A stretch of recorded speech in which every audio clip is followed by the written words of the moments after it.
Welcome back to EPC, the English podcast channel. Today, we're diving deep into a single transformative technique that can revolutionize your English fluency, thinking directly in English. Kevin, why is this such a game changer for language learners? Thanks, Emma. When learners rely on translating from their native language, it's like adding a detour to every conversation.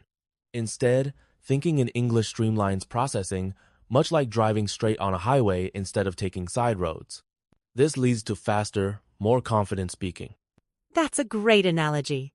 And it's not just about speed thinking in English. Also helps learners sound more natural and less robotic. Let's break down why this mental shift is so powerful. Emma mentioned earlier that translating in your head slows you down. But what's happening mentally when we translate versus think directly in English? Research in cognitive linguistics shows that translation activates extra neural pathways, almost like running a program twice on your computer. This double processing not only tires your brain, but also increases hesitation and errors while speaking. So, by bypassing translation, learners can save mental energy and reduce mistakes. A 2019 study even found that students who practiced thinking in their target language improved oral proficiency by 37% within 3 months.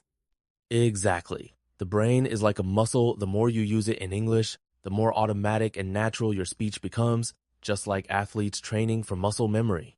Despite the benefits, many learners still fall into the habit of mentally translating. What are some common traps, and why is it so hard to break this pattern? One big trap is the fear of making mistakes. Learners often think, if I translate, I'll be more accurate. But in reality, this causes delays and can make speech sound unnatural. It's like using outdated GPS directions. You'll get there, but slowly and not efficiently. I've also noticed that learners sometimes lack the vocabulary to describe things directly in English, so they revert to their native language. How can they address this gap? Great question. Building vocabulary intentionally, especially for everyday objects and actions, is key. The more words you know, the easier it becomes to skip translation entirely. Let's get practical. Emma, earlier you suggested starting small, like naming objects around you in English.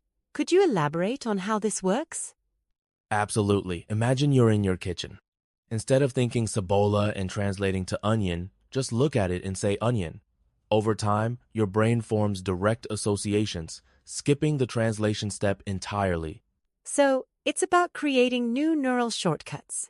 Even if you're just walking down the street, you can label tree, car, or bus stop in your mind. This constant exposure helps reinforce those English pathways. After naming objects, what's the next level? How can learners describe their actions or routines in English even when they're alone? Try narrating your day as it unfolds. For instance, while brushing your teeth, think, I'm brushing my teeth. The water is cold. This kind of self-talk transforms passive vocabulary into active usage. It might feel odd at first, but research shows that talking to yourself in the target language increases retention by up to 50%. It's like practicing lines for a play eventually. The words flow naturally. Media immersion is often recommended. How does consuming English books, movies, or podcasts accelerate the thinking in English process? Exposure to native content helps you internalize phrasing, slang, and idioms. It's like soaking in a new culture subconsciously. Your brain starts adopting those patterns, making English your default mode of thinking.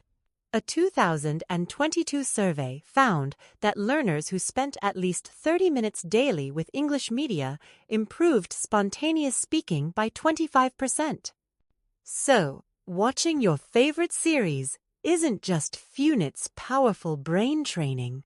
Even with practice, many learners experience mental blocks or fear making mistakes when thinking in English. How can they overcome these obstacles? It's important to normalize mistakes as part of the learning journey. Imagine a toddler learning to walk. They stumble but keep trying. Embracing error rather than fearing it leads to faster improvement. That's reassuring. Maybe learners can even keep a mistake log to track progress and see how their thinking evolves over time, turning errors into stepping stones. Consistency is key. What realistic goals can learners set to make thinking in English a regular habit, not just an occasional exercise? Start with short intervals, maybe 5 minutes each morning, gradually increasing as it feels more natural. You can set reminders on your phone or sticky notes around your home as prompts. I love that idea.